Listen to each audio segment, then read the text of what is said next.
Bonjour à toutes et à tous et bienvenue dans le coin fiction. Aujourd'hui nous allons parler du film Labyrinthe. Non, pas celui-là, celui-là. Réalisé par Jim Henson en 1986, c'est parti. Le film est une production estampillée Lucasfilm. Par extension, ce film est produit par George Lucas, créateur de la saga Star Wars et Indiana Jones. La production voulait en effet surfer sur la vague de succès que connaissait l'heroic fantasy au milieu des années 80, notamment avec des films comme Conan le Barbare ou encore Dark Crystal réalisé par Jim Henson, qui ont rapporté quand même près de 3 fois leur budget. Ce fut donc tout naturellement que le projet fut proposé à Jim Henson à la réalisation, assisté par Frank Oz, étant donné que Dark Crystal, son œuvre précédente, avait très bien fonctionné et que Frank Oz était un habitué de Star Wars étant donné que c'est un peu grâce à lui que l'on a eu Yoda. Donc en ce qui concernait la réalisation, Lucasfilm s'entourait déjà de bonnes personnes ayant une expérience solide et qui était assez couronnée de succès étant donné que Dark Crystal avait rapporté près de 3 fois son budget initial. C'est ainsi que Lucasfilm décida de donner 25 millions pour produire le film Labyrinthe.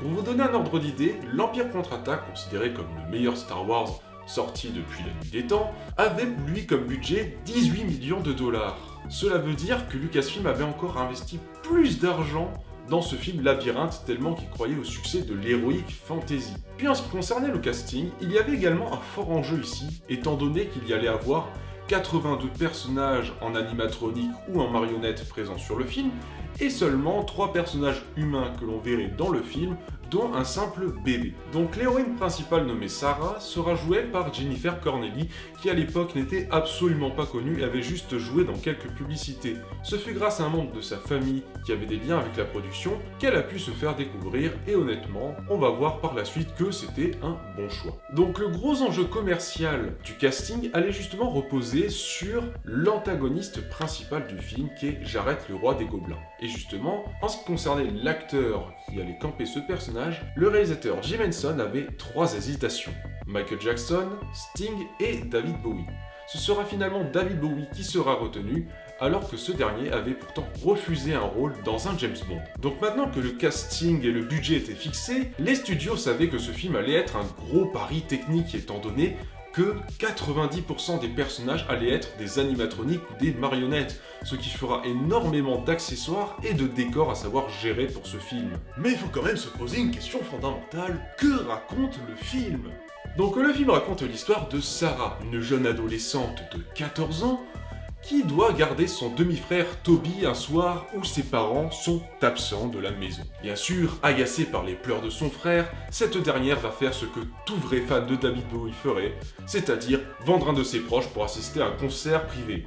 Non, je déconne. En réalité, agacée par ses pleurs, elle va invoquer les gobelins d'une histoire qu'elle a lue quand soudain, David Bowie débarque dans sa chambre. Ce dernier lui explique que sa seule chance de récupérer son frère est d'avoir terminé de franchir tout le labyrinthe et d'être arrivé à son château au bout de 13 heures passées.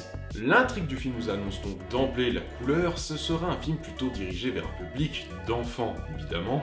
C'est un petit peu une fable, quelque chose qui est censé faire rêver à nouveau la génération en faisant un film d'heroic fantasy. Déjà d'un point de vue visuel, ce qui est extrêmement appréciable, c'est que le décor est vivant. Il y a de la vie partout, vous allez voir plein de créatures, certaines vous ne les aurez peut-être jamais imaginées avant d'avoir vu ce film, et franchement c'est un bon nid de créativité. Et c'est peut-être visuellement à la fois une force d'avoir énormément d'idées et de créativité, mais dans ce film, ce qui est bizarre, c'est qu'à certains moments, cette force devient une faiblesse. En fait, à force de vouloir montrer toutes ces idées, le film oublie de se canaliser sur ce qui est nécessaire à montrer. Et du coup, on a souvent l'impression de perdre son temps devant les choses que l'on nous présente. Et après, il y a un autre intérêt de voir ce film également, David Bowie tout simplement. David Bowie campe à la perfection le roi des gobelins. On le sent réellement habité dans ce rôle. Et puis, j'ai vraiment l'impression que le scénariste avait David Bowie en tête lorsqu'il a écrit le personnage. Non mais franchement, ce personnage colle tellement bien à David Bowie qu'on n'a même pas l'impression que c'est un personnage, mais genre que c'est David Bowie qui s'est tapé l'incruste dans le film. C'est vrai qu'il arrive à dégager une prestance, quelque chose de presque mystique lorsque l'on le voit à l'écran, notamment avec la manière dont il jongle un petit peu avec ses boules de cristal. D'ailleurs, anecdote assez marrante, David Bowie n'avait pas les compétences nécessaires pour faire un tel jonglage, Et du coup, durant la production, ils ont carrément engagé un jongleur pour jouer le bras droit, mais littéralement le bras droit de David Bowie. Et ça, c'est quelque chose de vraiment appréciable parce qu'on sent que la production veut assurer le moindre des détails qu'elle nous montre à travers son film. Et pour le coup, c'est vraiment, je trouve, une marque de professionnalisme. Puis les chansons de ce film ne sont pas insupportables, elles sont assez sympas. Et puis, bon, David Bowie déjà les chante très bien. Même dans les documentaires, on peut voir que David Bowie s'est vraiment investi afin que l'on ait droit à des chansons de qualité, et honnêtement ça marche bien et c'est pas des chansons ridicules, et en plus ça a du sens au sein de l'histoire, donc c'est vraiment bienvenu et David Bowie me paraît être un très bon choix pour ce film. En ce qui concerne Jennifer Connelly, je trouve qu'elle joue bien sans être non plus exceptionnelle.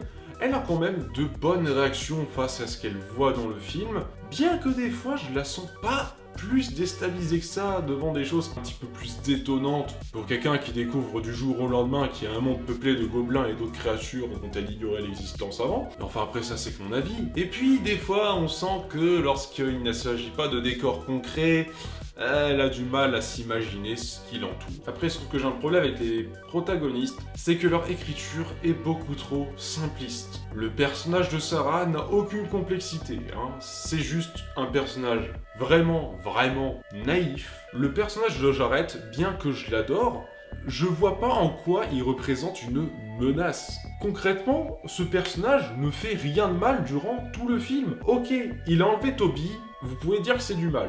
Mais juste, je repositionne le contexte, il a enlevé Toby parce que Sarah lui a demandé. Donc techniquement, ce personnage n'a rien fait de mal. Dans son château, tout ce qu'il a fait, c'est donner un concert privé à son petit frère Toby, là. Non mais sérieux, un concert privé de David Bowie, depuis quand c'est faire du mal? Puis après, on n'explique pas trop ce qu'il a instauré dans son royaume. Tout ce que l'on sait, c'est que les habitants craignent Jarrett, mais on nous précise jamais pourquoi. Et justement, quand on m'explique pas la menace, ou que l'on montre pas de raison concrète de la craindre, eh ben, je ressens pas l'enjeu. Puis, c'est un petit peu le souci que j'ai eu avec ce film, c'est que on tient tellement à te montrer tout ce dont dispose l'univers, tellement à vous montrer tout ce qu'ils sont capables de créer, qu'on en oublie de se canaliser et de construire une histoire solide.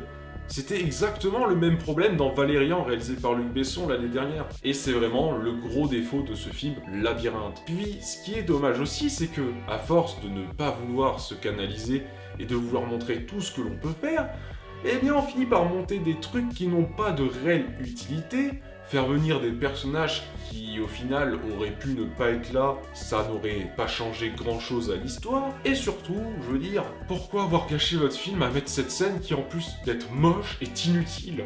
Labyrinthe a coûté 25 millions de dollars à Lucasfilm et il en a rapporté que 13 millions de dollars.